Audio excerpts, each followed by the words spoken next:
Hola, hola, ¿cómo están? Buenas noches. ¿Se escucha bien, verdad? Mi micrófono. A ver, Buenas permítanme, noches. ¿Se escucha bien mi micrófono? Hola, Sí, hola. se Sí. escucha bien. Sí, Buenas tardes. perfecto. Hola, mi hermano Julio, ¿cómo estás? Muy buenas noches. Es Muy bien. que tuve que usar este micrófono ahora para que no nos vuelva a pasar lo de la vez pasada. Que si se va mi cámara, bueno, no hay problema, pero no nos quedamos sin el audio.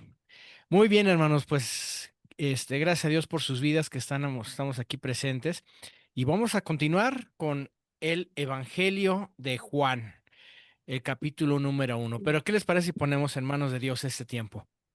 Padre Celestial, Señor, cuántas gracias te damos, Dios, por este espacio que tú nos das.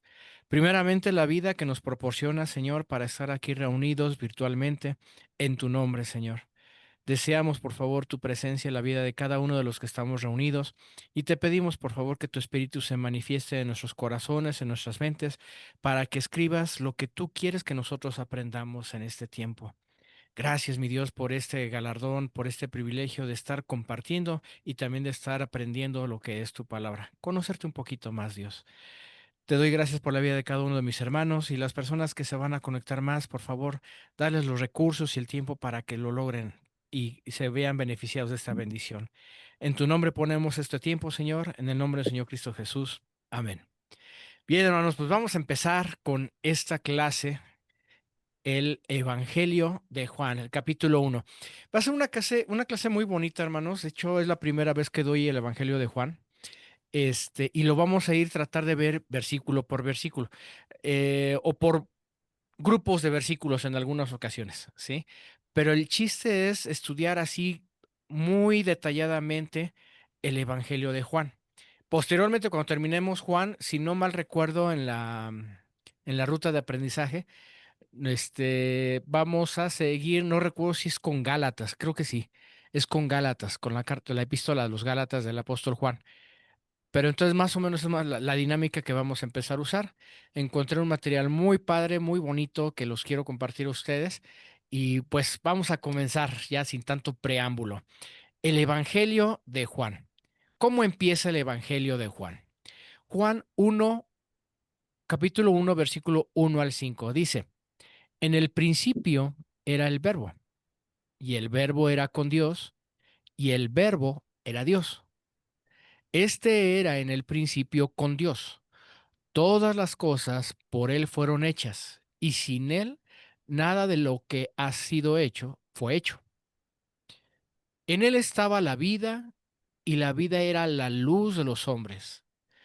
La luz en las tinieblas resplandece, y las tinieblas no prevalecieron contra ella. Bien, aquí tenemos un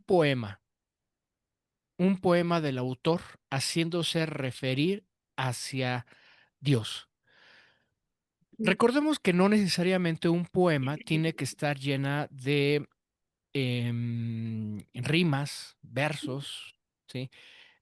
Se le da el género literario poema a lo que se habla con metáforas, ¿sí? Con analogías, comparar realidades con ciertos elementos de los que nosotros estamos acostumbrados a usar. En este caso, Juan comienza el Evangelio con una declaración poderosa. Utiliza la palabra verbo, que en griego es la palabra, y esto viene del griego logos, para definir y describir a Jesucristo. Jesús es la revelación de Dios, es el verbo de Dios encarnado. El versículo nos dice que Jesús existió desde el principio, antes de la creación, y que estaba con Dios, pero al mismo tiempo era Dios. Esto revela la naturaleza divina y eterna de Jesús. Miren, aquí como que a veces se nos funden los fusiles, ¿verdad? Como que no entendemos bien qué es esto. Vamos a ver, por ejemplo, Génesis, hay una similitud muy grande también en los primeros versículos del Génesis. En el principio creó Dios los cielos y la tierra estaba desordenada y vacía, y las tinieblas estaban sobre la faz del abismo. Y el Espíritu de Dios, aquí hay otro personaje importante, el Espíritu de Dios se movía sobre la faz de las aguas, y dijo Dios, sea la luz, y fue la luz. Y vio Dios que la luz era buena y se la separó, y separó Dios la luz de las tinieblas, y llamó Dios a la luz del día, y llamó Dios a la luz día, y a las tinieblas llamó noche, y fue la tarde y la mañana de un día. Fíjese la similitud. Empiezan con un principio. Pero ¿qué es el principio? Bien, el principio más o menos lo vamos a manejar con un lenguaje eh, cotidiano como el que nosotros usamos. Por ejemplo, si yo les digo, en la mañana desayuné leche con pan. En la mañana. Estoy hablando de un lapso de tiempo. Nuestro limitado lapso de la mañana comprende desde las 12 de la mañana, ¿sí? Hasta las 11:59 de la mañana. Es un espacio de 12 horas. Si yo digo en la mañana, desayuné leche con pan, estoy diciendo que en la mañana, en un lapso de 12 horas, pude haber hecho ese desayuno. ¿Sí me explico? Regularmente lo hacemos o nos imaginamos dentro de los estándares vivenciales, ¿no? O sea, pude haber desayunado, no sé, a las 6 de la mañana, a las 7 de la mañana, a las 8 de la mañana, o a lo mejor tuve que salir muy temprano y desayuné a las 3 de la mañana, ¿sí? Es un lapso de tiempo, es un lapso de tiempo. Bien, cuando nosotros decimos desayuné en la mañana, estoy hablando de que en algún momento de la mañana yo desayuné. Bien, cuando la Biblia habla acerca del principio, el principio es un lapso de tiempo. No sabemos cuál sea ese lapso. Solo Dios sabe. Y aquí es donde se manifiesta nuevamente un atributo de Dios, la eternidad. El principio de Dios, no sabemos cuánto equivale el principio de Dios. Pueden ser miles de años, pueden ser millones de años, billones de años, trillones de años, no sé cuántos años. El principio, el comienzo, ¿sí? El principio para Dios. Y en el principio, dice aquí, era el verbo. Y en el principio el verbo era con Dios. Y en el principio el verbo era Dios. Y todavía dice, y este era en el principio con Dios. Sí me doy a entender en lo que significa el principio, ¿sí? Así como nosotros, en nuestra limitada mentalidad, en nuestra limitado entendimiento, si yo refiero en la mañana, es un lapso de tiempo. Si yo soy más específico, a las 8 de la mañana desayuné leche con pan. Ah, bueno, ya les estoy dando un horario más certero, ¿no? Pero si yo les digo en la mañana, o igual puedo decir, yo en la noche me fui a dormir. La noche a partir de a qué horas, ¿sí? O yo en la tarde salí de trabajar. ¿Qué es tarde? ¿A las 12:00 de la tarde? ¿O a las 6 de la tarde? ¿A las 2 de la tarde? ¿A la 1? O sea, hay un lapso de tiempo. Es exactamente con el principio. Lo interesante es que el principio que se menciona aquí ya queda en tiempo pasado. Cuando volvemos a la creación, él ya era. Y note usted que la palabra usada aquí no es el presente, es decir, el verbo es, o de ser, sino era. En el griego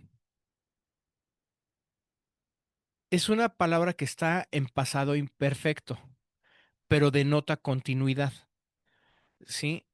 Por ejemplo, no sé, mi hijo le gusta mucho jugar fútbol y a él le gusta ser el portero. Y si yo les digo, es que el domingo pasado jugaron y mi hijo era el portero. Con decir era, sí estoy haciéndome referencia hacia el pasado, pero estoy dando pie a que hasta la actualidad sigue siendo el portero del equipo. En esa ocasión fue el portero, pero sigue siendo el portero del equipo. ¿Sí me doy a entender? Es lo mismo con el verbo. En el principio era el verbo, en ese momento, pero no deja de ser el verbo. ¿Sí? El griego es por lo poco que yo entendí en ese estudio, tiene su gramática un poquito simpática en comparación a la nuestra, ¿no? Porque nosotros sabemos distinguir bien lo que era, lo que es y lo que fue o lo que será. En el griego tiene unas connotaciones un poquito gramaticales, un poquito más continuas que nosotros, ¿sí? Ahora, en la segunda declaración, el verbo era con Dios, ¿sí? Esta expresión aclara que Jesús estaba separado, hay una separación y era distinto al Dios Padre. No podemos identificarle como Dios el Padre, pero Él está con Dios. Alguien dirá tal vez, Él está con Dios, entonces no es Dios. La tercera declaración aclara esto, y el verbo era Dios. Recuerden que cuando nosotros estudiamos la Trinidad, yo les decía que hablar de la Trinidad es creer con fe, porque hablar la Trinidad a nuestra mente limitada a veces no la entendemos. Bueno, es padre, pero también es hijo, pero no, o sea, ¿cómo? Que alguien me explique, ¿no? Vamos a tratar de no entenderlo con el raciocinio humano, vamos a entenderlo con el raciocinio espiritual. Y esto es por fe, ¿sí?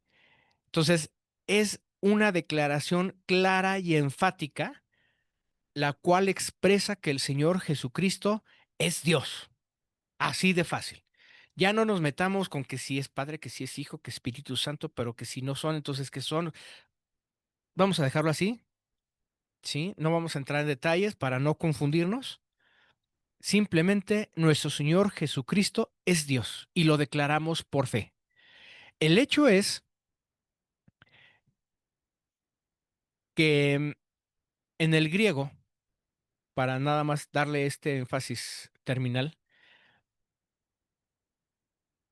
dice la frase, Dios era el verbo. Con eso gramaticalmente hablando, en el griego siempre se anteponía el verbo ante el sustantivo, pero si modificamos el sustantivo con el verbo, queda como Dios era el verbo. ¿Sale?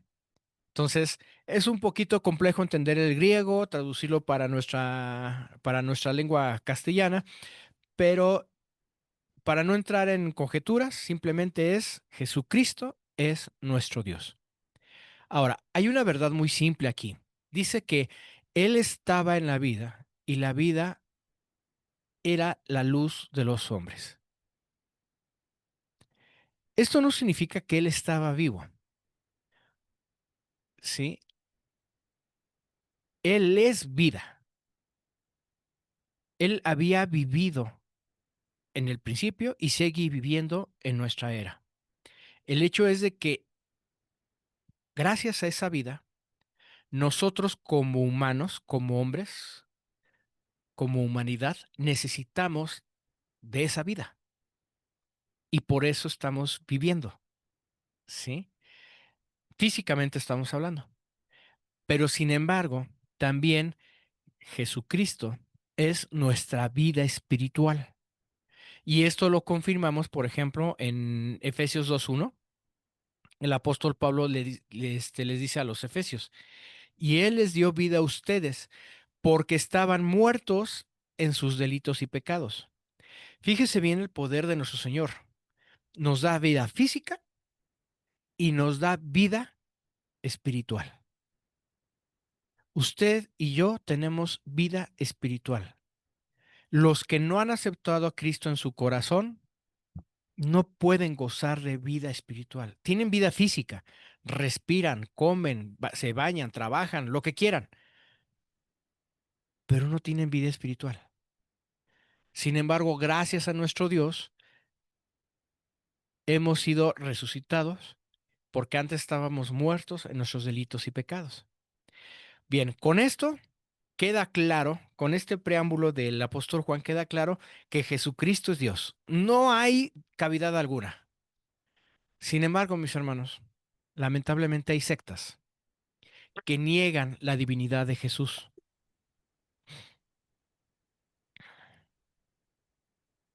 Hay una traducción que se llama la traducción del Nuevo Mundo, que está demasiado adulterada para forzar la doctrina de ellos, para forzar la doctrina de ellos hacia herejías bien marcadas. Miren, por ejemplo, este mismo texto de Juan 1 al 5 dice, en el principio la palabra era. La palabra, o sea, el verbo, estaba con Dios. Y la palabra era un Dios. Pero fíjense bien cómo escriben Dios aquí, con D minúscula. Esto es porque hay sectas que no aceptan a Jesús como Dios. Estas sectas dicen que Jesús es un ser creado por Dios, como un ángel, como usted, como yo, un ser creado. Y por lo tanto no puede ser un Dios con D mayúscula, un Dios titular. Por eso ponen Dios con minúscula. Fíjese hasta dónde llegan las herejías de estas personas, ¿sí? Con tal de adaptar a la Biblia a sus doctrinas, a sus falsas doctrinas, adulteran la palabra de Dios. Bueno, este nada más era un breviario para que no nos dejemos sorprender por ahí, ¿sale? Ahora, ¿qué más dice Juan? Vamos a ver qué más dice Juan. Juan 1, 6 al 9. Vino un hombre, ya vino aquí un actor muy principal para el ministerio de Jesús. Vino un hombre llamado Juan.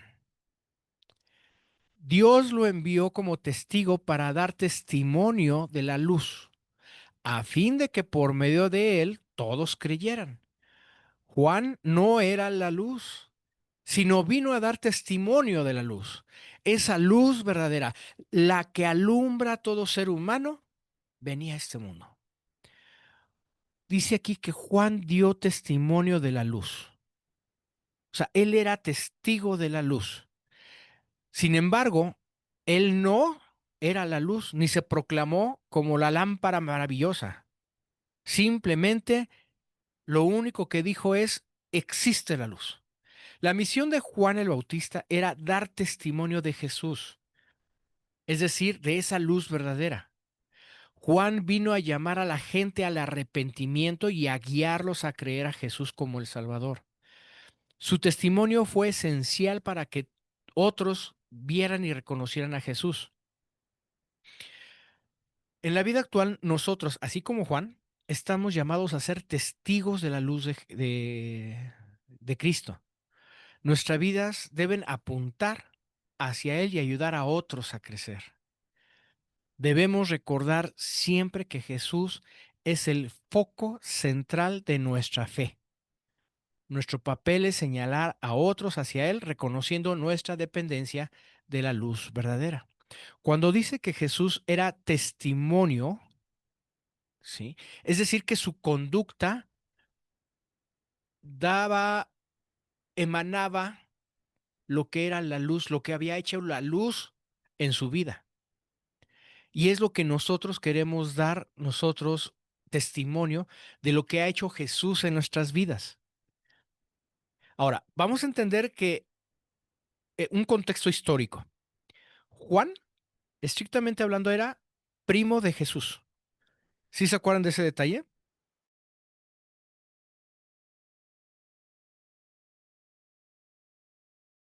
Sí, El Salvador. Sí, que incluso decía que las mamás de Juan y de Jesús incluso estuvieron como cierto tiempo juntas, ¿no? María tuvo su embarazo y se fue como con ella, ¿no? Exactamente, exactamente. Sí, gracias, hermana, gracias, claro que sí.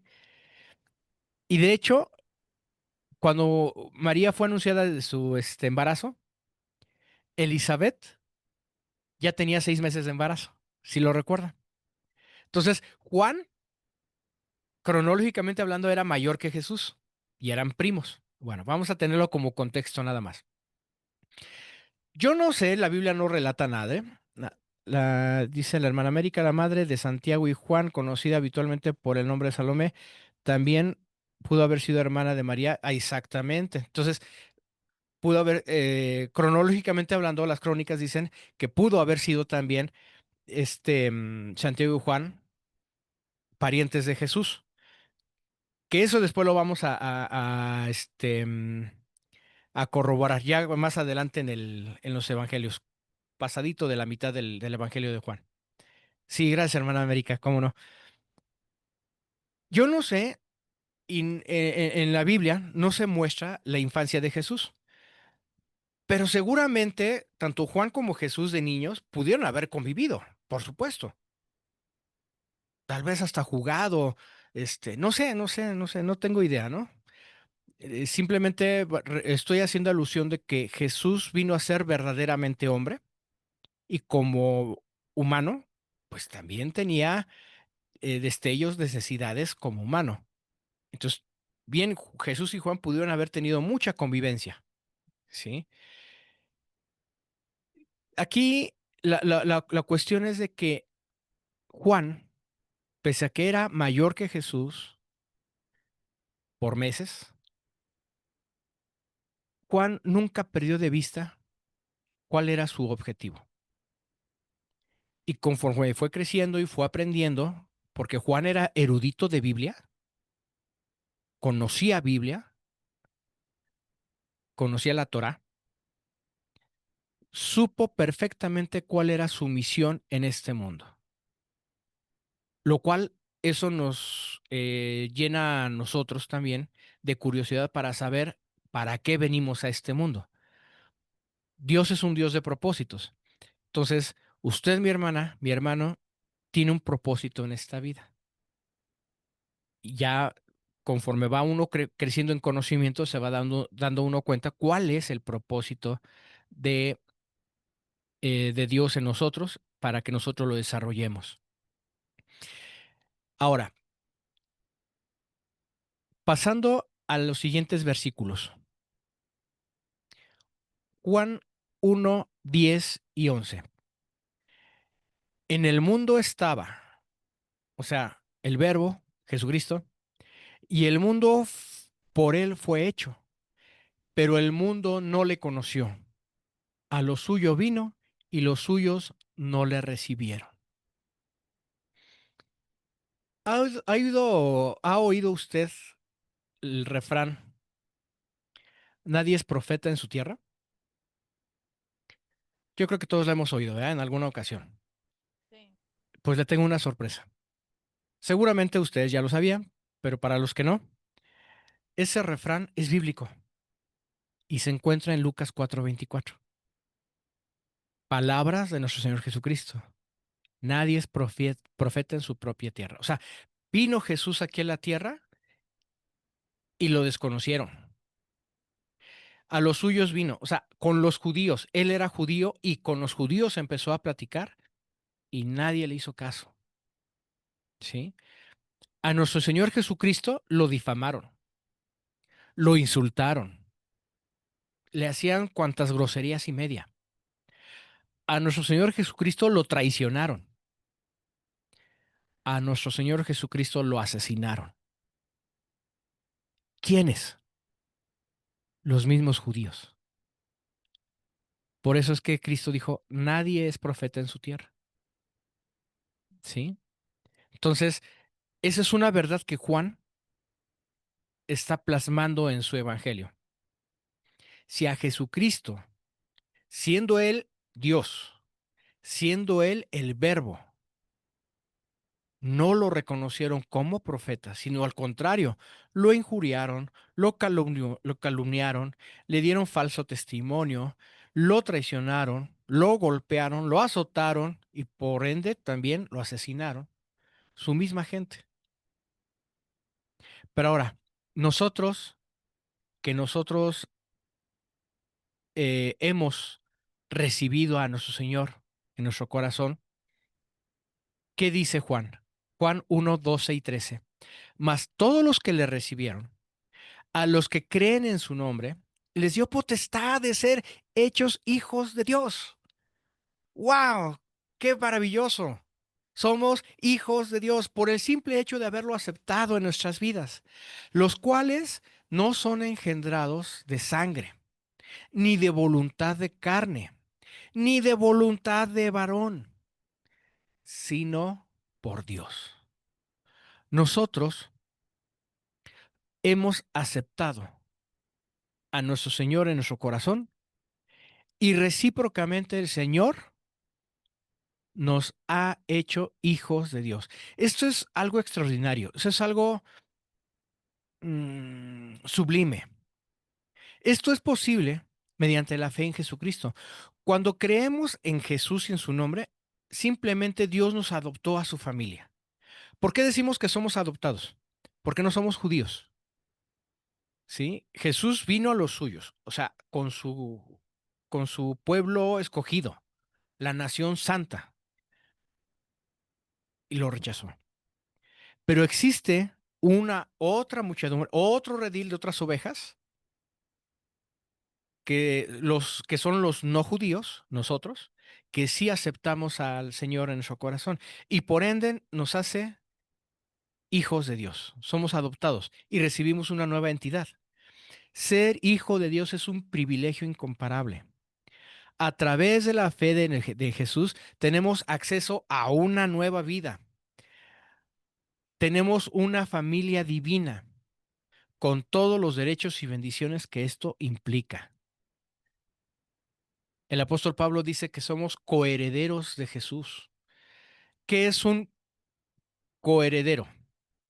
El prefijo co es como darle un símil al sustantivo, ¿sí? Es decir, por ejemplo, cuando decimos que es un co-gobernador, está el gobernador y el co-gobernador, quiere decir que el co-gobernador tiene los mismos derechos y facultades que el gobernador. Y a nosotros nos ha hecho coherederos. Jesucristo es heredero al trono de Dios. Pues nosotros somos coherederos. O sea, nos está haciendo partícipe nuestro Señor de esa herencia. Es un privilegio, hermanos. Es un privilegio. Por eso dice que tenemos los mismos derechos y bendiciones que esto implica. Enfatiza que ser hijo de Dios no es algo que sucede por nacimiento natural o por algún esfuerzo humano. No porque usted haya donado 10 millones de pesos a la iglesia, ya usted ya se merece ser hijo de Dios. No porque usted haya sido bueno, no porque usted haya hecho muchas obras, ya se ganó el favor de Dios y ser hijo de Dios. Perdóneme, pero no. Y si alguien le dijo eso, lamento decirle que está equivocado. Ha vivido engañado, mi hermano. No hay esfuerzo humano que compre la paternidad de nuestro Señor. No es una cuestión de herencia ni de decisión humana. Al decir decisión humana es porque yo también me puedo autoproclamar apóstol. Yo me puedo autoproclamar el elegido, el ungido del Señor. Mm, mm, No, es simplemente una obra sobrenatural de nuestro Señor hacia nuestras vidas. ¿Qué dice el versículo 14? Y aquel verbo, nuevamente el verbo, fue hecho carne y habitó entre nosotros y vivimos su gloria. O sea, las personas que vivieron en su momento la presencia de Jesús no sé, imagínense. Alguna vez mi hijo me preguntó si yo había leído el libro de Caballo de Troya. Le dije que sí, que hacía muchos años. Y salió el comentario de que si hubiese una máquina del tiempo, a mí me hubiera gustado viajar a ese tiempo. De eso se trata el libro, Caballo de Troya. Viajar a ese tiempo, conocer a Jesús en persona. ¿Sí? Dice, y aquel verbo fue hecho carne y habitó entre nosotros. O sea, que aquellas personas tuvieron el privilegio de ver a Jesucristo, al verbo, a Dios encarnado, O sea, el caballo de Troya es en tiempos de Juan. en el tiempo de Jesús. No, no Ah, nada ok. más de sí, el es ciencia ficción. Es rápido se les doy un esbozo. Supuestamente un señor astronauta, egresado de la NASA, junto con otros científicos, diseñaron una máquina del tiempo y decidieron ir hacia el tiempo de Jesús para ser, como científicos, querían asegurarse que realmente Jesús había existido. Entonces, fueron ahí y de ahí se desenlaza toda la novela. Es una novela, es ciencia ficción. Pero ahí me quedó ahí el gusanito de decir, híjole, si yo tuviera una máquina del tiempo, me encantaría haber conocido a Jesús, ¿no? O sea, si pudiera regresarme al tiempo, ha de ser padre. Bueno, entre otras épocas, ¿no? Creo que cada uno de nosotros tenemos la época que nos gustaría conocer, pero ha de haber sido, no sé, hasta se me enchina la piel de ver, de saber que, cómo se pudo haber palpado allí al Señor viendo sus obras y todo, ¿no? Que ahora, vamos a ser honestos también. Yo como ser humano, y como lo fueron los judíos, puedo caer en el error. Digo, tal vez ya con el conocimiento que tengo, pues obviamente no. Ya sé quién es Jesús, ¿sí? A lo mejor se puede llegar a llegar a ser el mismo error que cometieron los judíos de negarlo, ¿no? Ya lo vamos a ver en las siguientes, los siguientes capítulos, cómo la gente, pese a que había resurrección de muertos, pese a que había sanidad, pese a que había multiplicación de panes, la gente no se convertía. O sea, ¿qué más quieren? Pero ya, no me adelanto, porque si no les estoy espoleando el evangelio, ¿sí? Entonces, aquí dice que Jesús vino a habitar con nosotros y ellos, dice Juan, fue testigo de la gloria como del unigénito del Padre, lleno de gracia y de verdad. ¿Qué es gracia? Gracia es aquel regalo que no se merece. Esa es la gracia. ¿Sí? Recuerden que ante Dios nosotros estamos muertos en delitos, en nuestros pecados y delitos. Antes de conocer a Cristo, nosotros estábamos condenados a una destrucción eterna o a una tortura eterna. Por haber aceptado a Cristo en nuestro corazón, ¿sí? Ya tenemos vida espiritual, el Espíritu de Dios vive en nosotros y entonces ahora sí tenemos la gracia de tener vida eterna. Amén. Amén, hermanos, claro que sí. Ahora, Jesús, Dios encarnado, vino a revelarnos al Padre. Su presencia entre nosotros muestra el amor y la gracia en acción, no nada más en palabra. ¿Por qué se dice esto? Cada uno de nosotros seguramente tenemos mucho de qué hablar de lo bueno que ha sido Dios en nosotros. Si usáramos una sesión, que a lo mejor la vamos a usar, pero bueno, es nada más una idea. Si usáramos una sesión para decir, a ver, por ejemplo, hermana Díaz, hermana Vivian, hermana Aida, hermana Jessica, Normita, hermano José, hermana América, doctora María Luisa, hermano Julio, ¿qué ha hecho Dios por ustedes? ¿Qué cosas buenas ha... Y les puedo asegurar que cada uno va a decir lo que a Dios ha hecho en sus vidas. Y a lo mejor una sesión no nos va a bastar. Vamos a necesitar más, seguramente. Entonces, esa es la gracia de Dios en acción.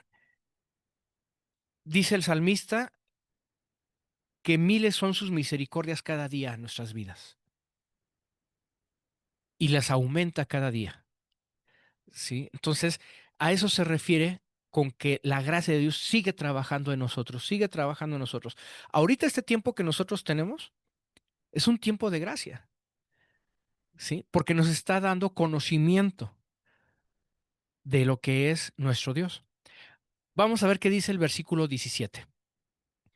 Pues la ley por medio de Moisés fue dada, pero la gracia y la verdad vinieron por medio de Jesucristo. Ok. Moisés trajo la ley. Dios le reveló a Moisés la ley. Y allí se reveló el estándar de justicia de Dios y mostró lo que es el bien y el mal. Pero ¿qué creen? Que por la ley por sí sola no podía salvar. Jesucristo trajo gracia y verdad y a través de él se cumplió la justicia de Dios y la gracia se extendió a todos los que él creen, a todos los que creen en él. Reveló la verdad de Dios y ofreció salvación. Si bien la ley nos mostró el camino, fue a través de Jesús que recibimos el don de gracia. En Jesús encontramos el perdón, la verdad plena y la salvación que la ley no podía proporcionar. ¡Wow! Gracias a la encarnación del Señor Jesucristo, tenemos acceso por gracia directa con el Padre. Antes no había esa comunión directa con el Padre. Ahora, por medio de nuestro Señor Jesucristo, la tenemos. ¿Qué dice Juan 1 del 19 al 22? Nuevamente, este es el testimonio de Juan. Cuando los judíos enviaron de Jerusalén sacerdotes y levitas que le preguntasen, ¿tú quién eres? Fíjense, aquí los líderes religiosos enviaron sacerdotes y levitas para preguntarle a Juan el Bautista quién era. Esto es porque la predicación de Juan tenía autoridad, o sea, no se veía una predicación como la de Juan, no se había visto, tenía mucha gente siguiéndolo. Y su predicación y su bautismo llamaban mucho la atención. O sea, en aquel momento no había quien predicara ni quien bautizara. ¿Sí? Estos líderes religiosos, dada el conocimiento, dado la energía que él emanaba al predicar, querían saber si Juan afirmaba ser el Mesías o el Elías resucitado o algún otro profeta importante. Esto es porque lo que hacía Juan solamente lo podía hacer alguien con una autoridad mesiánica. Entonces se les hacía raro que un humanito como cualquiera de nosotros predicara y bautizara con esa seguridad, con esa autoridad, ¿sí? Con ese valor. Recuerden que en evangelios anteriores, Juan no escatimaba en decirle a Herodes o el pecado que estaba viviendo. Y era una persona reconocida, ¿sí? Nosotros, hay una similitud con la vida anterior con que vivió Juan, con nuestra vida actual. No sé si ustedes en algún momento han sido interrogados o cuestionados por lo que hacen o por los cambios que están viendo la gente en su entorno. ¿sí? Uy, de seguro ya te pegan. Uy, ya no quieres ir con nosotros a tomar, ya no quieres ir con nosotros al vicio, ya no quiere. Mm, a ver, ¿qué tanto te dicen allí? O sea, ¿tú crees que realmente la Biblia es la verdad? La Biblia fue escrita por hombres. La Biblia, cualquier hombre tan pecador como tú y como yo la escribió. ¿Cómo es posible que tú creas en? O sea, empiezan a cuestionarnos y a ponernos en tela de juicio para hacernos flaquear nuestra identidad cristiana. Sin embargo, Juan se mantuvo firme y nosotros, es un ejemplo, para que nosotros nos mantengamos firme en nuestra identidad con Jesucristo. Juan sabía su misión aquí en la tierra de señalar a Jesucristo. Nuestra misión es señalar con nuestro testimonio que Cristo vive en nosotros. Esa es nuestra vida por Él y para Él. En el capítulo 20,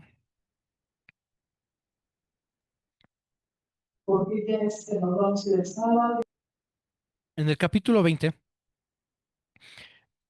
menciona que que Juan nunca intentó usurpar el lugar de Jesús, ni reclamar su título. Dice, confesó y no negó, sino confesó, yo no soy el Cristo. Confesó y no negó, y después hay una negación, yo no soy el Cristo. Bueno, entonces, ¿negó o no negó? Bueno, primero, confesó, es decir, dijo una verdad y no negó, o sea, no negó esa verdad. Y todavía dice, la refuto, siguió confesando, yo no soy el Cristo. O sea, ese yo no soy el Cristo es una verdad. Allí Juan, a lo mejor dentro de lo que es muchas corrientes que luego se manejan, pudo haber dicho, no, pues de aquí soy. Ahorita me adueño del título de Cristo, me hago de mi dinerito, ya tengo a gente a mi disposición, pues ya empiezo yo a hablar como si fuera yo el Mesías.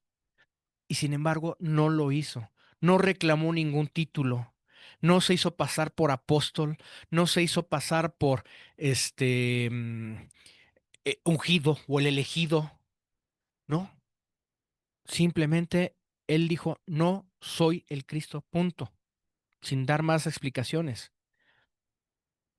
En el versículo 21 dice, y le preguntaron, ¿qué pues? ¿Eres tú Elías? Dijo, no soy. ¿Eres el profeta? Y respondió, no. Aquí los líderes religiosos estaban aferrados, estaban presionando a Juan para que les dijeran contestaran lo que ellos querían oír, ¿sí? Y sin embargo, Juan les dijo, no lo soy. Aquí cuando dijo, ¿eres tú el profeta? Así estaban haciendo referencia a lo que dice Deuteronomio 18:15. Profeta de en medio de ti, de tus hermanos como yo, te levantará Jehová tu Dios y a él oiréis. Deuteronomio lo escribió Moisés. Entonces quiere decir que estos imprudentes, por llamarlo así, estaban aférrimos a sacarle algo, algo. Pero no era por falta de conocimiento. Aquí sabemos que ellos conocían Biblia. Ellos conocían Biblia.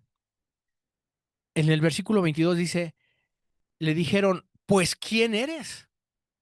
Para que demos respuesta a los que nos enviaron. ¿Qué dices de ti mismo? Aquí ya en un acto desesperado, estas personas le preguntaron, ¿tú quién eres?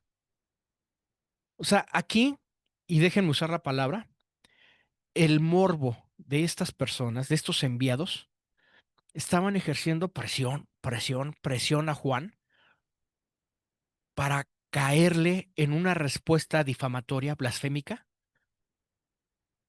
inmediatamente irlo a contar, o sea, ir con el chisme, ¿no? Como lo decimos. A veces, las personas que nos rodean nos pueden incluso hasta poner títulos, ¿sí? A mí en varias ocasiones, me han dicho, oiga, Aarón, usted es pastor, ¿verdad? Para los que no me conocen, para mí hubiera sido, ha de ser fácil, ¿no? No, no, sí, sí soy pastor. Pues no me conocen, no me van a volver a ver últimamente, ¿no? Pero no, no, no, no. Aquí tiene uno que ser honesto. ¿Tú eres pastor? No. ¿Tú eres el profeta? No. ¿Eres el Elías? No. Ahí uno tiene que ser honesto y bajar tantito su ego para que Dios se manifieste en nuestras vidas. Ahora, posteriormente, en los versículos 23 al 27, Juan les declara, dijo, yo soy la voz de uno que clama en el desierto.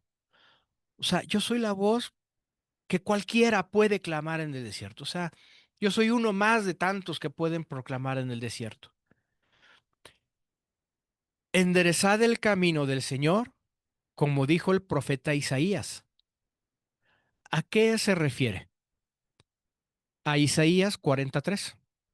Voz que clama en el desierto, preparad camino a Jehová y enderezad calzada en la soledad a nuestro Dios. A eso se refería Juan. ¿Sí? Juan respondió con una cita bíblica. Fíjese bien. Con esto nos enseña que Juan conocía Biblia. ¿Cómo nosotros podemos contestar a tantas refutaciones que nos dicen? Con palabra de Dios. Por eso es que nosotros tenemos que estudiar Biblia, tenemos que conocer a nuestro Dios. ¿Sí? Entonces, de esa manera estamos nosotros afirmando, cimentando nuestras respuestas con base bíblica. Es decir, aquí Juan estaba dando a entender que es el mensajero que preparaba el camino para cuando viniera el Mesías. Su papel fue de llamar a las personas al arrepentimiento y preparar los corazones para que cuando Jesús llegara, lo siguieran. Juan enseñaba a abrazar con humildad el papel que Dios le había dado sin buscar una gloria propia. Y eso también es algo que nos debe enseñar para nosotros, hermanos. Miren, dentro de la iglesia hay ministerios muy atacados. Dentro de los principales ministerios atacados está la predicación y está la musicalización de las alabanzas. ¿Por qué digo que son muy atacados? Porque no nada más es el hecho de que los hermanos estén viéndolo, porque la persona que está ahí enfrente es foco de atracción o de atención, ¿sí? Cuando uno está en el púlpito, cuando uno está en la plataforma, este, uno ve hacia el auditorio y ve muchas personas. Y a lo mejor por las luces ni se alcanza a distinguir bien quiénes son quién. Pero todas las personas que estamos abajo en el auditorio, perfectamente vemos quiénes están arriba del escenario. Bien.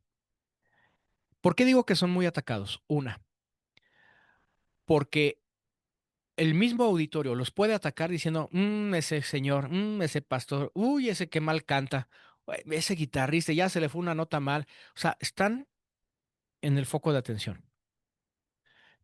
Esa es por la parte externa de la persona. Pero por la parte interna de la persona, el ego también nos ataca. ¿Sí?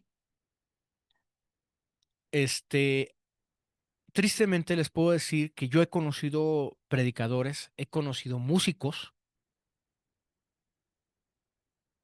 que cobran tarifas muy altas por ir a predicar a las iglesias.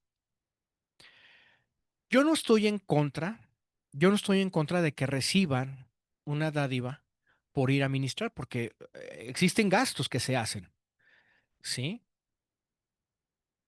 Pero el hecho de que se pongan tarifas, eso ya no es así como que algo que se da para Dios. Ya lo hago para mi beneficio, ¿sí? Y si no me lo dan, pues a ver quién te predica, ¿eh? Porque conmigo, no, la vez pasada, ¿te acuerdas cuando fuimos al Estadio Azteca a predicar? ¿Cuántos se convirtieron? Se convirtieron más de 6,000 personas gracias a mi prédica. Oh, ahora resulta que ya es el Espíritu Santo ese señor, ¿no? Ese es el egocentrismo el que nos ataca a nosotros.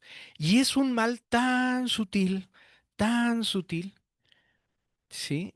Que a veces nos llena de ego y nos creemos tan indispensables que sin mí, sin mi voz, sin mi guitarra, sin mi piano, sin mi prédica, la gente no se convierte. Es más, gracias a que yo voy a cantar, hay más audiencia que en otros días. Eso es blasfémico, mi hermano. Sí. Por eso se comenta que uno de los principales ministerios que son atacados, tanto externos como internamente, egocéntricamente hablando, es la prédica y la alabanza. Hay otros más. Pero aquí Juan nos está revelando algo muy, muy bonito, ¿sí? Él está aceptando con humildad el papel que Dios le ha dado. Y esto es buscar la gloria de Dios para todos los que lo oyeren. Versículo 24, ¿qué dice? Y los que habían sido enviados eran fariseos. Ay, estos personajes. Ya veremos de qué se tratan estos personajes, los fariseos, aférrimos enemigos de nuestro Señor. Sí, estas personitas que en la actualidad sigue habiendo fariseos, ya no como secta, pero sí como con actitudes.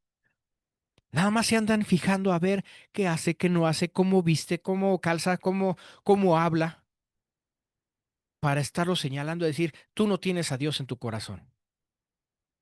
Versículo 25. Y le preguntaron, le dijeron, ¿por qué pues bautizas si tú no eres el Cristo, ni Elías, ni el profeta? Era lo que comentábamos.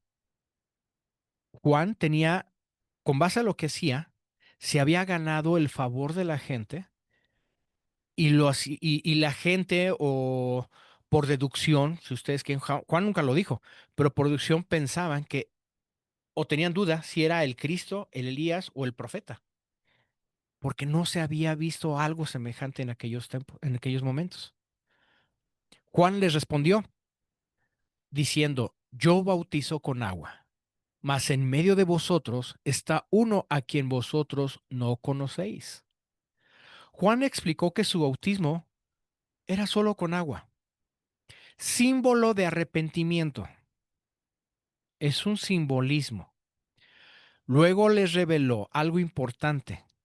El Mesías, el que realmente importaba, ya estaba en medio de esa gente, nada más que no lo habían reconocido. Jesús ya estaba presente en medio de ese pueblo.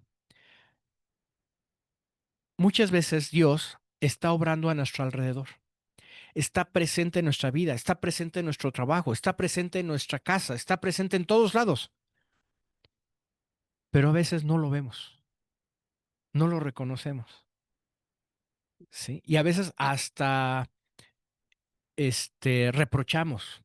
¿Por qué a mí? ¿Por qué me sucedió esto a mí? Si Dios está presente es porque está tratando con nosotros, ¿sí? Pero es que trate con otros, ¿por qué conmigo? Porque tú le interesas.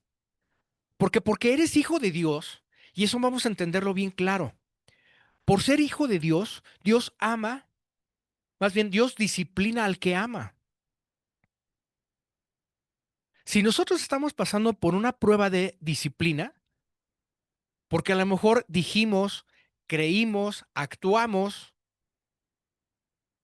con base carnal y no con base bíblica, Y como nosotros somos hijos de Dios, Dios va a decir, a ver, hijito, ven para acá, te voy a dar tus nalgaditas. Y empieza a tratar. Oye, Dios, espérame, pero es que tan malo fue lo que hice. Dios es justo, ¿sí? Y por eso Dios nos disciplina. No es el hecho de castigar porque Dios, es un castigador y nada más anda viendo a ver, ya, ya. A ver, José Albertito, ven para acá, hijito, ya te caché, ya te caché. Ahorita vas a saber lo que es amar a Dios. No, ¿sí? Dios en su amor. Para los que somos padres, usted está con su hijo, checándolo, checándolo, a ver en qué momento le va a soltar la nalgada para que aprenda. No. Cuando sucede el error del niño, pues sí, a veces lo castigamos, a veces lo sobamos y todo, pero lo regañamos o le llamamos la atención, lo que sea. Pero existe una lección que aprender de esa obra. Así es nuestro Dios, ¿sí? Versículo 27. Este es el que viene después de mí, el que es antes de mí, lo cual yo no soy digno de desatar la correa del calzado. Fíjese bien, aquí mismo Juan está hablando de que es antes de mí. Pues no, que Juan es mayor que Jesús por al menos 6 meses. Y aquí Juan está dando una verdad divina. Declaró humildemente que Jesús es superior a él en todos los sentidos. ¿Sí? Y como es tan superior, dice él, ni siquiera soy digno de desatar las sandalias de su calzado. Esta tarea de desatar las sandalias del calzado estaba destinada a los sirvientes. En aquel entonces, los sirvientes, cuando uno iba a una casa, ¿sí?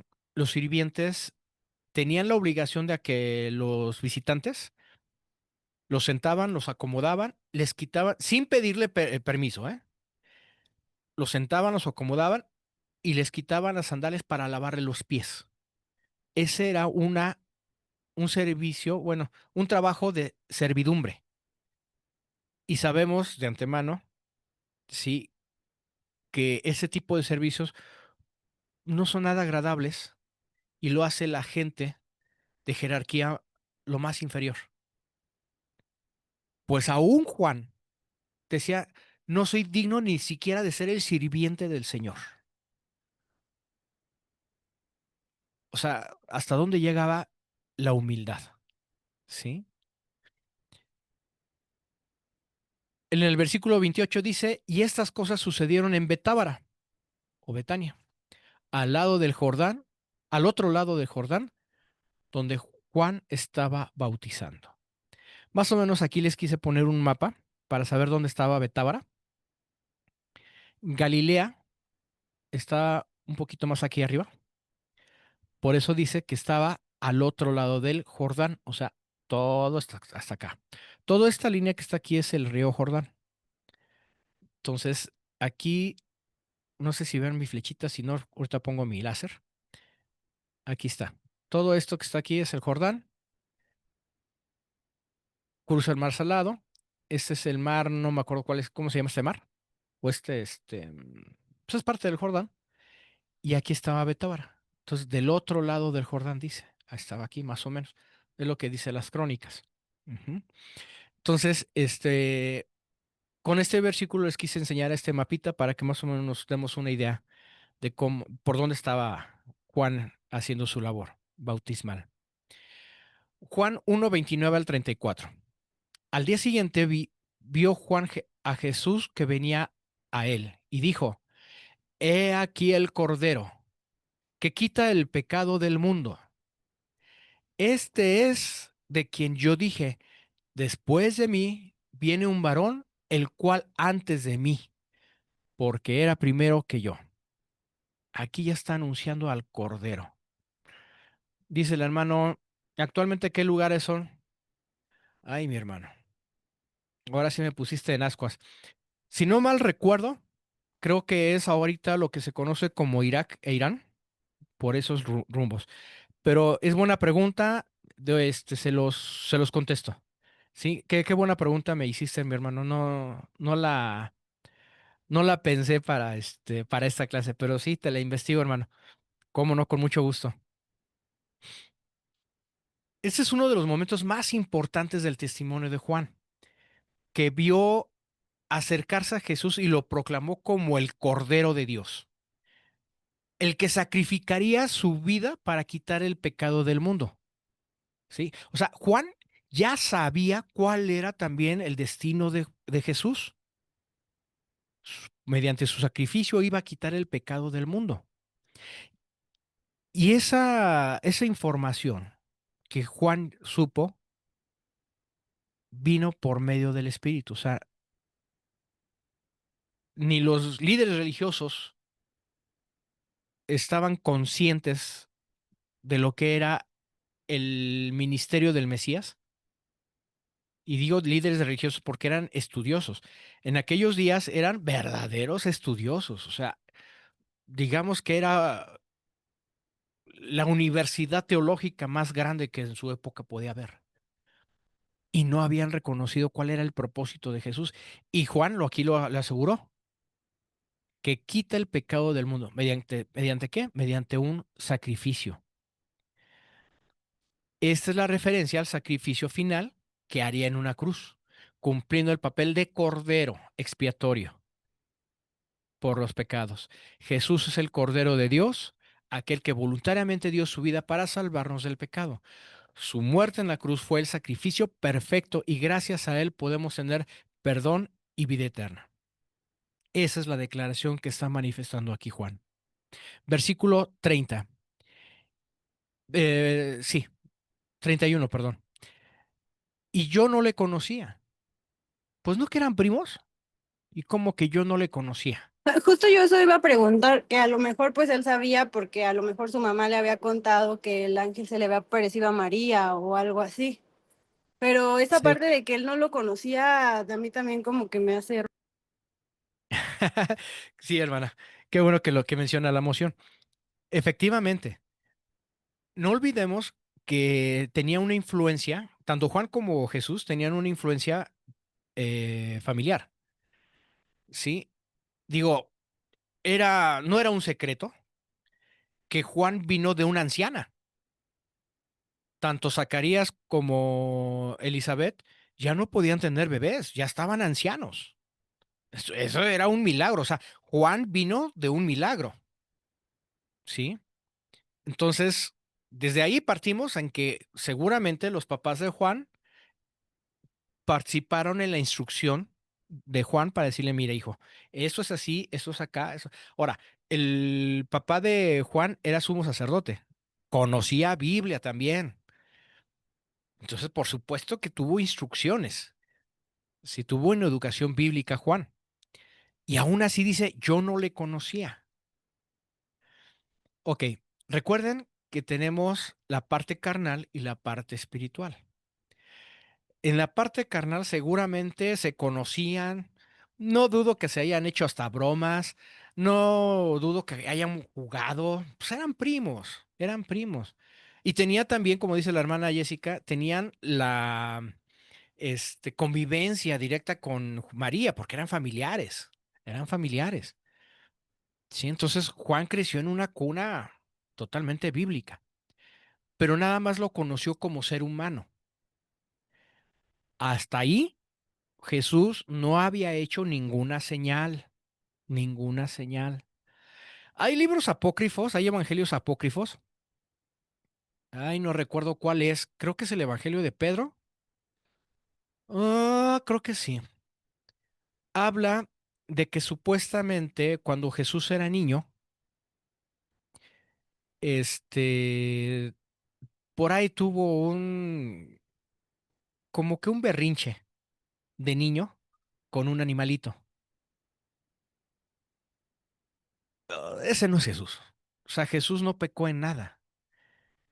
Sí, y actuar con berrinche, pues no es bueno, ¿sí? Es actuar con base a la carne. Un niño cuando hace berrinche es porque quieren que le satisfaga lo que él quiere. ¿Sí? Entonces, aquí Juan no había visto en Jesucristo alguna señal, algún algo que dijera, sí, este es el Cristo. No, esa parte no lo conocía de él. Sin embargo, por fe lo declara, más para que fuese manifestado a Israel, por esto vine bautizando con agua.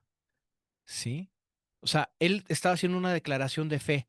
Él no conocía el poderío de Jesús, todavía no había una señal, no había milagros, pero por fe decía, este es el Cordero de Dios. Al decir no lo conocía es porque no conocía su ministerio, todavía no había poder alguno en Jesús. Versículo 32. Y nos vamos al 33 también. Dice, también dio Juan testimonio diciendo, eh, perdón, hermana Jessie, ¿sí le quedó claro esa parte de cómo no le conocía? Como humano sí, pero como espíritu, pues, en la parte espiritual no, porque no había señales. Sí, es que justo yo leí el libro de Juan porque a mí me daba, o sea, justamente me daba mucha curiosidad si había algo sobre la vida de Jesús de niño. Ajá. Entonces, por eso como que he leído, la historia. Y sí, o sea, lo único que, por ejemplo, que Juan escribió también, pues fue cuando desobedeció a María, ¿no? Y que se perdió un tiempo, estaba chiquito y como que le dijo, o sea, no me acuerdo muy bien, pero como que ella le dijo como, ¿dónde estabas? Yo estoy súper preocupada y él le dijo, ¿pero qué no estás viendo que soy el hijo de Dios o algo así? Estoy en la casa de mi padre, ¿no? Ajá, Sí, ajá. sí, Sí, no me acuerdo exactamente. muy bien exactamente cómo era, pero por eso intuyo que Juan, o sea, sabía partes como de su infancia, ¿no? Sí, Ajá. sí, totalmente, totalmente, totalmente, ¿no? Y no nada más Juan, seguramente había muchos chiquillos ahí que conocían perfectamente la historia de Jesús de niño, ¿no? Bien, versículo 32 y 33 dice, también dio Juan testimonio diciendo, vi al Espíritu que descendía del cielo como paloma y permaneció sobre de él.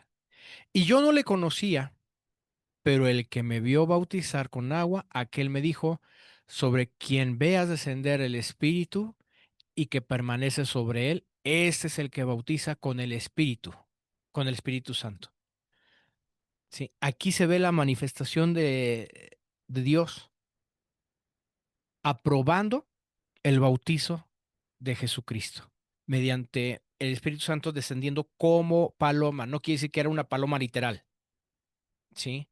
Descendió como paloma y entonces esa fue la señal que solamente Juan vio. Nadie de los que estaban ahí vio esa palomita. Solamente Juan tuvo el privilegio de ver la manifestación de quién era el Hijo de Dios. Con esto ratifica, este es el Cristo. Sin embargo, aún pese a eso, fíjese lo que somos nosotros como humanos.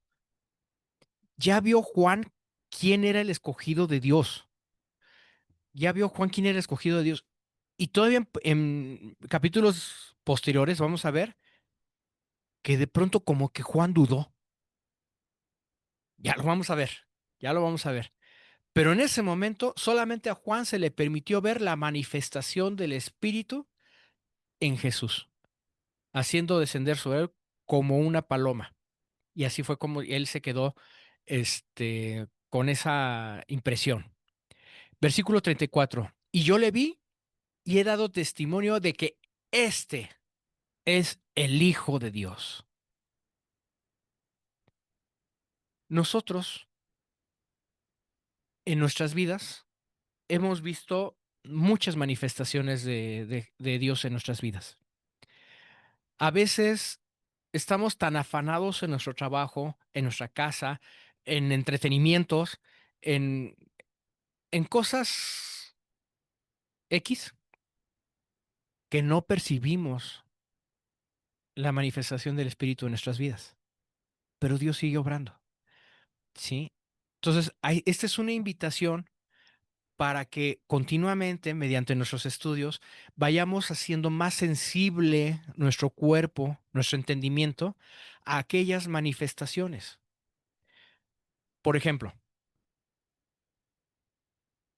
¿quién de nosotros en la mañana se despierta dando gracias? Todos van a decir, no, pues sí, yo doy gracias por el día que me ha dado, por permitió amanecer, abrir los ojos. ¿Ok? Qué bueno. ¿Quién dio gracias por la casa que tenemos? No, yo sí, hermano, sí, porque pues gracias a él tengo un techito donde vivir, donde refugiarme en caso de frío o de lluvia. ¿Ok? ¿Quién da gracias por la esposa? ¿Quién da gracias por los hijos? ¿Quién da gracias por el jefe que tiene? Tengo que dar gracias por ese señor que nada me está gritando, acosando. Tienes que dar gracias. Tienes que dar gracias. Pero es que no entiendo por qué. Esa es parte de lo que uno no llega a comprender por falta de conocimiento. ¿Por qué tengo que dar gracias a un señor o una señora que me está atosigando laboralmente y todo encima de eso le tengo que agradecer? Es parte de lo que nosotros tenemos que entender. ¿Por qué me suceden cosas que yo no quiero y si se supone que soy hijo de Dios? Ser hijo de Dios no quiere decir que vamos a caminar sobre hojuelas, este, de miel, ¿sí? Ni vamos a caminar sobre pétalos de rosa. Tenemos que dar gracias hasta por lo que no entendemos y pedir que Dios nos dé entendimiento para poder reafirmar nuestro agradecimiento. Es un ejemplo nada más, mis hermanos, de que a veces nos enfrascamos tanto en nuestros quehaceres rutinarios que se nos olvida reflexionar, dar gracias, entre otras cosas, ¿sí? Gracias Dios porque tengo un carrito. Y, pero pues, yo ni a carro llego. Gracias Dios porque tengo para el pasaje. Ay, hermano, si usted sabe cómo está mi economía, gracias Dios porque tengo unas piernas que me mueven de un lado para otro. Hay gracias. De todo hay que agradecer. Pero a veces no lo entendemos por lo mismo, porque estamos enfrascados, ¿sí?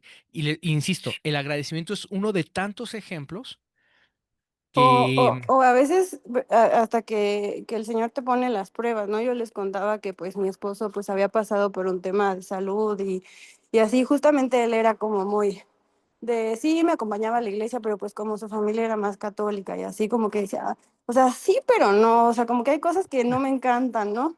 Este, sí, y la verdad es que hoy, o sea, él es el que todos los días se levanta y lo veo orando, lo veo así, o sea, como que, y justamente yo le pedía mucho a Dios, ¿no? De, es que yo quiero que él, pues él te conozca, que él, o sea, enteramente sepa de ti y así. Y hoy, o sea, siento que Dios tuvo que poner esa prueba para que él pudiera conocer más de él, ¿no? Entonces, pues a veces así pasa. así es, hermana, así es. Fíjese que tocó un tema, un punto muy importante. Tan Dios lo acepta a su esposo como hijo,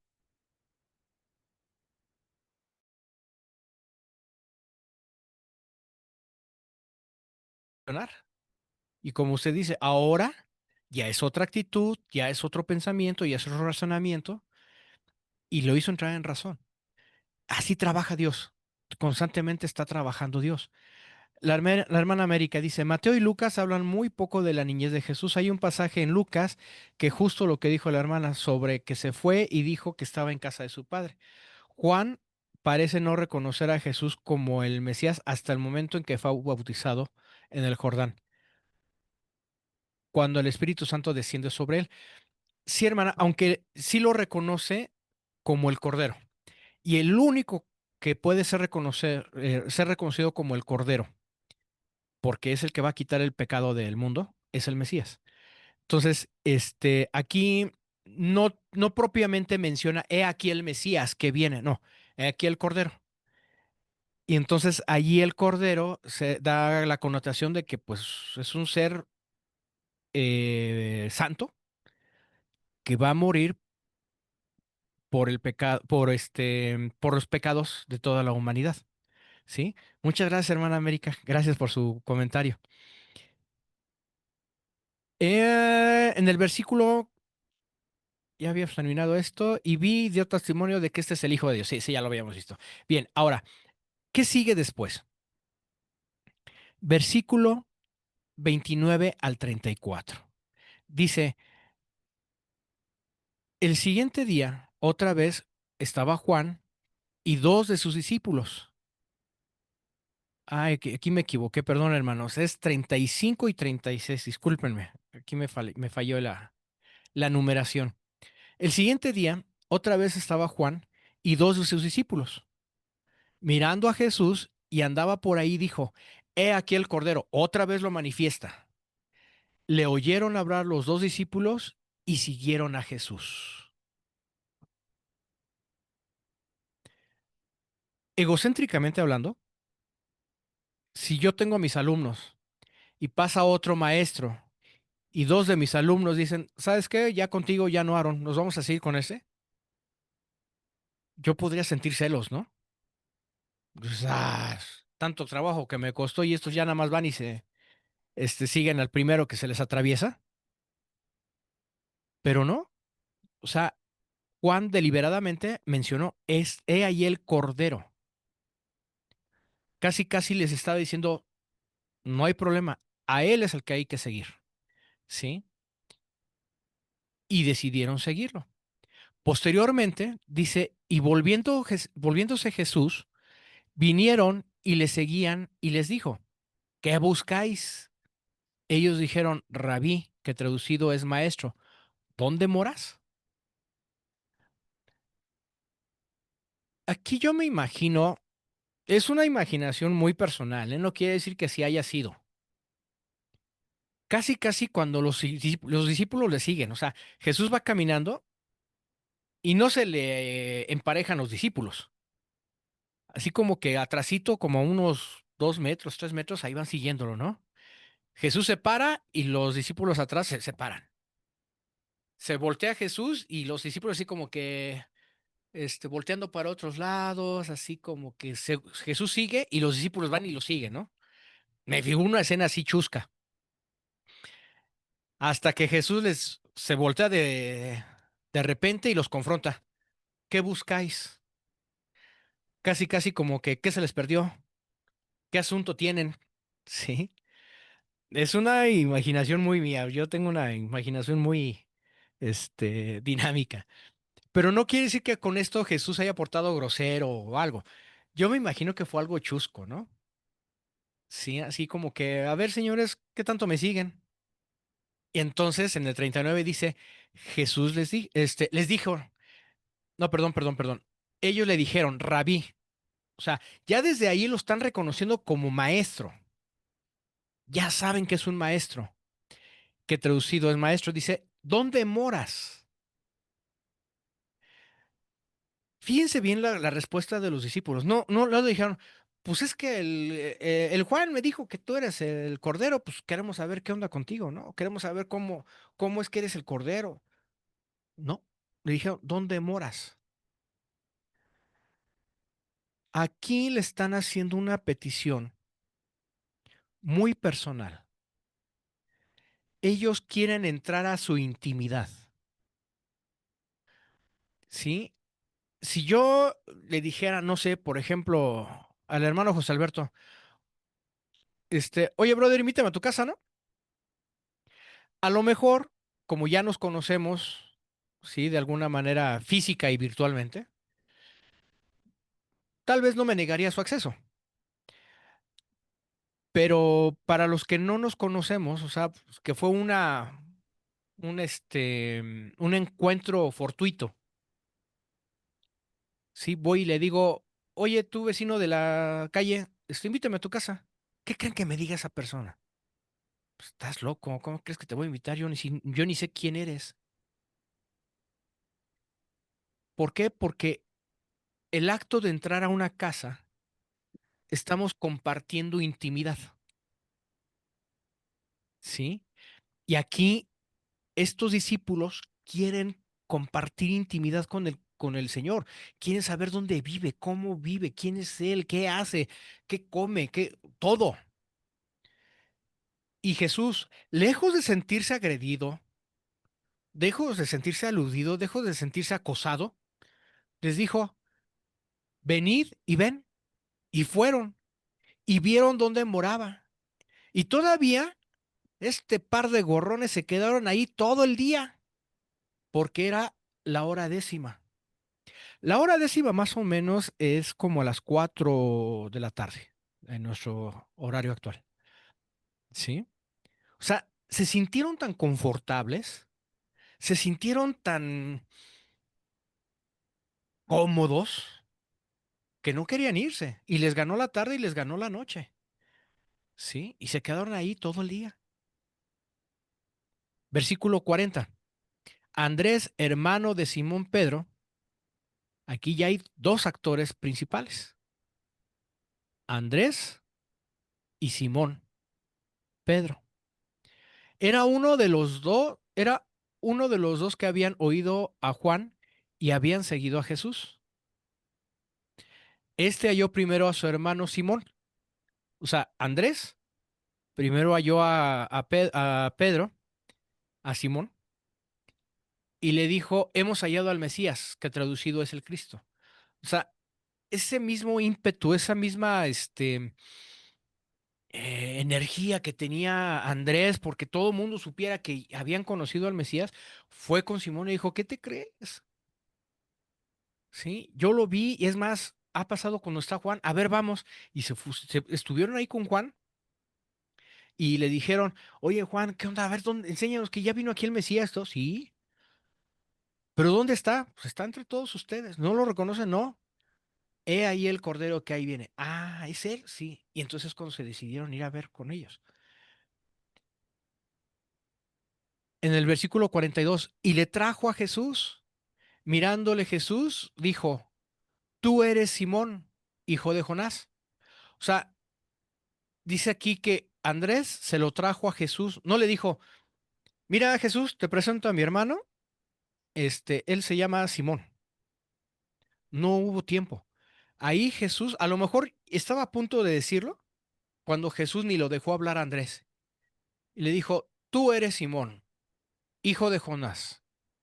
Entonces, Simón seguramente se quedó perplejo. ¿Quién le dijo mi nombre? Hijo de Jonás, tú serás llamado Cefas. Cefas es nombre en arameo, que quiere decir Pedro. Pedro es el nombre de Cefas, pero en griego. Es, por ejemplo, Guillermo, lo conocemos aquí en México, pero en Estados Unidos no le dicen Guillermo, dicen William, ¿sí? Entonces, para en inglés es William y para México es Guillermo. Bueno, en arameo es Cefas y en griego es Pedro. ¿Sí? Bueno, entonces con esto Jesús está dándole importancia al ministerio o le está profetizando el ministerio. Sí, hermanas, no se preocupe, con toda confianza. Yo subo la clase, con toda confianza, hermana. Que tenga bonita noche. Ya se nos va la hermana Jessie, pero que tenga bonita noche. Este, mm, con esto está Jesús ratificando, sí, que Pedro va a ser uno de los principales ministros de su iglesia. ¿Por qué? Porque Pedro significa piedra, ¿sí? Entonces ya está dando a entender ahí, le está profetizando que Pedro va a ser una parte fundamental de su iglesia. Ay, con razón, ya no me había dado cuenta de la hora. Perdónenme, hermanos, ya voy a terminar, ya voy a terminar. Este, mm, Versículos siguientes. Jesús llama a Felipe. En el siguiente día, quiso Jesús ir a Galilea y halló a Felipe y le dijo, sígueme. Y Felipe era de Bethsaida, la ciudad de Andrés y Pedro. Ahí es donde se denota que seguramente ahí Andrés y Pedro tuvieron algo que ver con Felipe y algo pasó ahí, tal vez, estoy suponiendo que que fue como se encontraron al Señor Jesús. Y allí Jesús usó una sola palabra para convertir a Felipe hacia ser su seguidor. Sígueme, nada más. No le dijo ni porque te conviene, ni porque vas a ver cosas, ni porque vas a vivir, ni porque vas a sentir, ni porque te voy a hacer, ni porque te... Nada más le dijo, sígueme. Y Felipe lo siguió.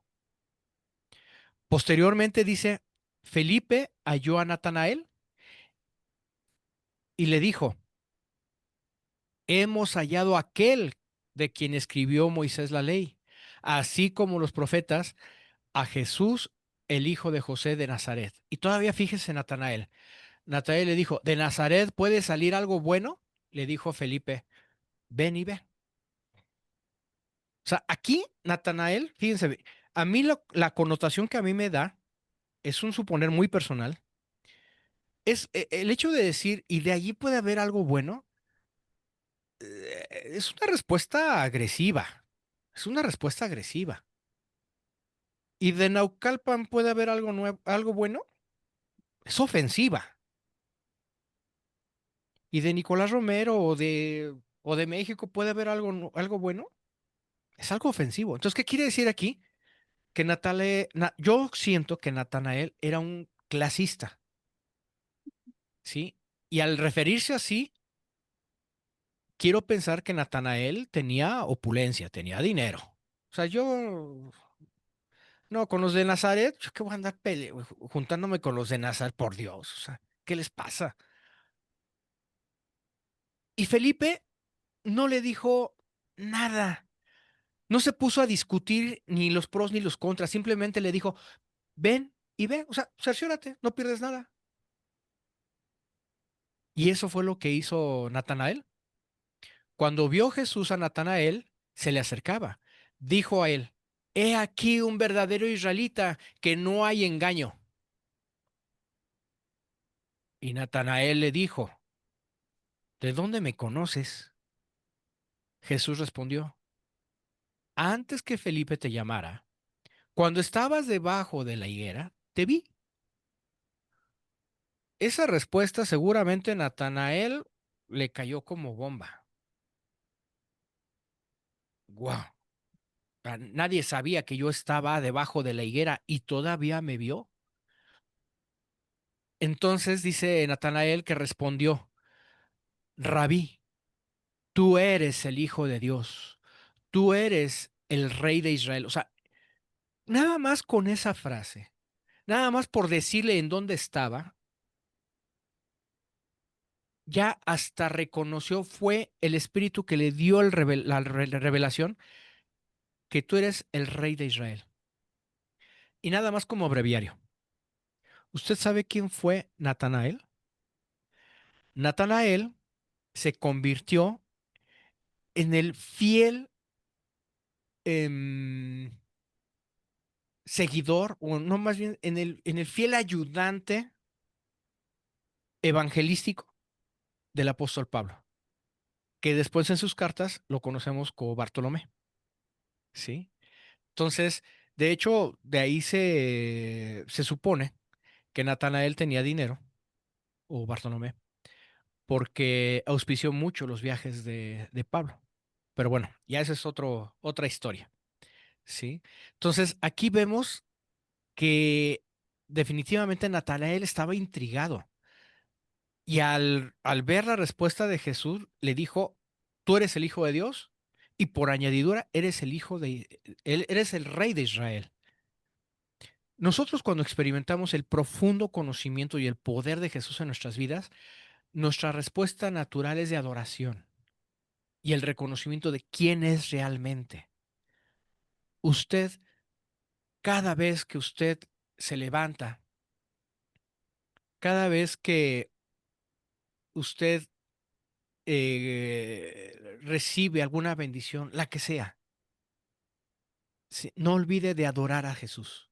No olvide de darle gracias a Dios, porque todo es bendición. Posteriormente, dice en el versículo 50, respondió Jesús y le dijo, porque te dije, te vi debajo de la higuera, ¿crees? Pues, ¿qué te crees, Natanael? Cosas mayores que estas verás. y le dijo, de cierto os digo, es decir, de veras, en serio, con toda la verdad, se los digo, de aquí en adelante veréis el cielo abierto y a los ángeles de Dios que suben y descienden sobre el Hijo del Hombre. Jesús reconoce la fe de Natanael, pero no nada más se queda ahí, sino que incluso le promete que va a haber más señales. Nuestra fe también tiene que ser igual de ciega como la que fue Natanael, ¿sí? Dios nos va a abrir muchos caminos para su reino y tenemos que verlos con los ojos del Espíritu y tenemos que aceptar las decisiones del Señor con decisiones espirituales. Y todavía Jesús concluye con una poderosa promesa, refiriéndose a una visión futura, que los cielos se abrirán y los ángeles ascenderán y cederán sobre él. Esto apunta a que su gloria y su plena revelación de su identidad como mediador entre Dios y la humanidad. Jesús nos refleja totalmente, Jesús nos refleja totalmente, nos revela, perdón, el punto de conexión entre el cielo y la tierra. En él experimentamos la presencia de Dios directamente y a través de él los cielos se abren para nosotros, para los hijos de Dios. Nos recuerda la grandeza de quién es él y el privilegio de estar en su obra. ¿Con qué concluimos, mis hermanos? Con este capítulo Juan nos presenta la identidad de Jesús como el Verbo eterno de Dios, el que estaba con Dios y era Dios y es Dios desde el principio. Él es el creador de todas las cosas, la fuente de vida y la luz para la humanidad. Y a pesar de su grandeza, Él se hizo carne, se hizo como nosotros para habitar entre nosotros y revelarnos la gracia y la verdad de Dios de una manera que el mundo nunca había visto. Bien, hermanos, pues ese es el capítulo 1 del Evangelio de Juan. ¿Sí? Este, una disculpa, se me fue el tiempo, no lo sentí. Voy a tratar de ser un poquito más pragmático en lo subsecuente para no desatender las comisiones que ustedes tienen en sus hogares. Les agradezco mucho, mis hermanos, el tiempo que hayan prestado para esto. No sé si tengan alguna duda, algún comentario. ¿Todo bien? Les voy a, Todo les bien, voy a hermano. pasar. Ah, qué bueno, mi hermano, qué bueno. Les voy a pasar el capítulo 2 en audio y el texto en PDF para que ustedes lo vean. Sí, y esta enseñanza la subo. Ahorita mismo, terminando esta que se grabe, la subo antes de que se me pase. Una disculpa por la tardanza, pero sí, ahorita mismo no me duermo hasta que no la suba. Bien, mis hermanos, vamos a despedirnos con oración, por favor. Padre Celestial, Señor Todopoderoso, bendito eres, Señor, y gracias te damos por este espacio que nos das. No tenemos palabras con que agradecerte todo lo que nos brindas, Señor, el conocimiento que nos brindas, el conocimiento que nos das. Y esto que es un tesoro. Un tesoro es aquel valioso que lo teníamos escondido, pero ahora bajo la luz de tu espíritu lo empezamos a conocer. Y lo mejor de todo es que es para nosotros, para tus hijos. Gracias, Dios. Te pido por favor, mi Dios, bendigas la noche a cada uno de mis hermanos que amorosamente se prestaron para estar en este momento. Y te pido también, por favor, que bendigas a todos los que están en el grupo para que se conecten y si no, pues vean las clases en las grabaciones que se suben y se vean beneficiados de lo que tú tienes preparado para nosotros. Bendícenos en esta noche y bendícenos en el afán de cada día para que podamos glorificarte con nuestro testimonio. Gracias, Dios. En tu nombre expresamos nuestra gratitud. Amén. Gracias, mis hermanos. Dios me les bendiga. Estamos despedidos y que Dios me los colme de muchas, muchas, muchas bendiciones. Gracias, que Muchas Dios te gracias, igualmente. Gracias, mi hermano. Muchas Gracias, gracias, mamá. bendiciones. Bendiciones, mis hermanos. Saludos, bendiciones.